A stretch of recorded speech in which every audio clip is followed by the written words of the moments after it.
Last week, I saw a quote by the famous Nigerian writer Chimamanda Ngozi Adichie, which I'd like to read before I react to it from the fourth heritage point of view. I am Nigerian because a white man created Nigeria and gave me that identity. I am black because the white man constructed black to be as different as possible from his white.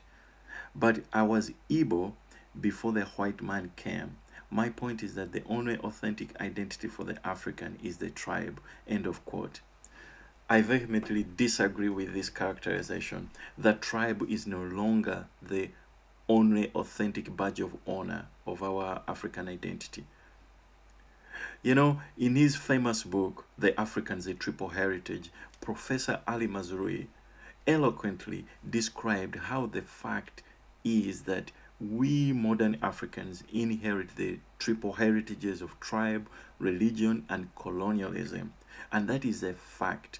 Those three heritages are what makes us who we are. They are what gives us an identity.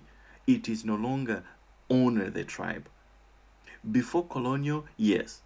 But given now that I am speaking to you in an English language, it is not a small thing.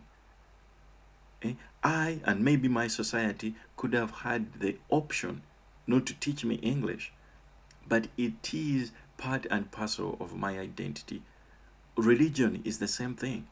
So the fact, whether you like it or not, is we are no longer tribal people. And if you try to hold on to the authenticity of tribe without the good that the other part of the triple heritages have given you, trust me, I don't see how you will forge the future. Because the future is there are more than 1,000 tribes in Africa last time I counted, and I know people firsthand, people who are married never speaking their tribal languages, they just speak English. I know people from totally different tribes who, because of the same language, they are married or they have a sense of community. So it is not true that the tribe is the only badge of honor. I know history happened and the tribal aspect of our identity got dominated by the religious and the colonial. That's a fact.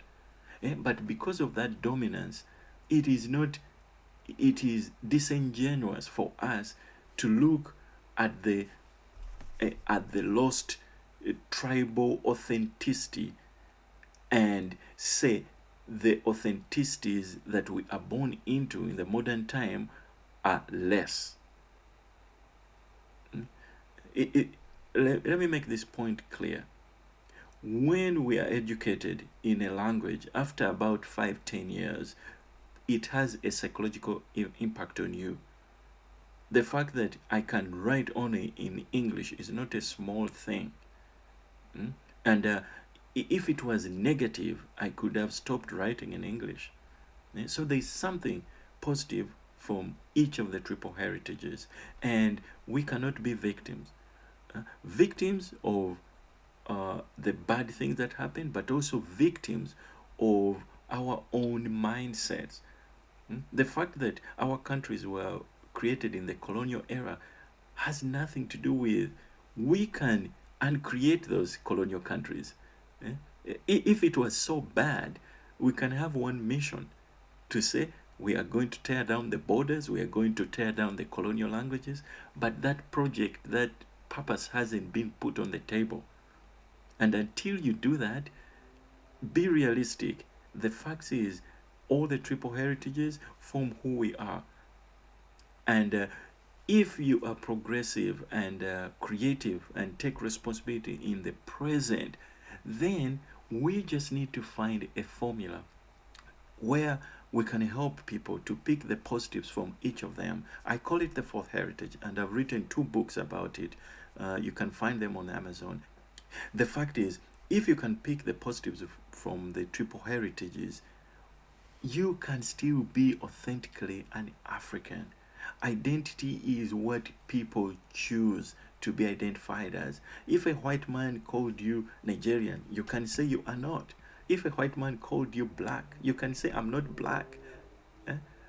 These are deep things. Identity is what you choose to be. So in my fourth heritage books, I'm saying we should characteristically be called tropical Africans, not black. Why? Because that's what I choose. That's what I think makes sense. The identity is what you choose. It's not enough to complain about someone identifying you. Just identify yourself different, and you create the future. So, no, I disagree. The tribe is no longer the authentic badge of honor. We have a triple heritage, but it's not enough. We must go forward, and the way to go forward is through a framework, roughly, which I call the fourth heritage. Thank you for listening, and talk to you in the next one.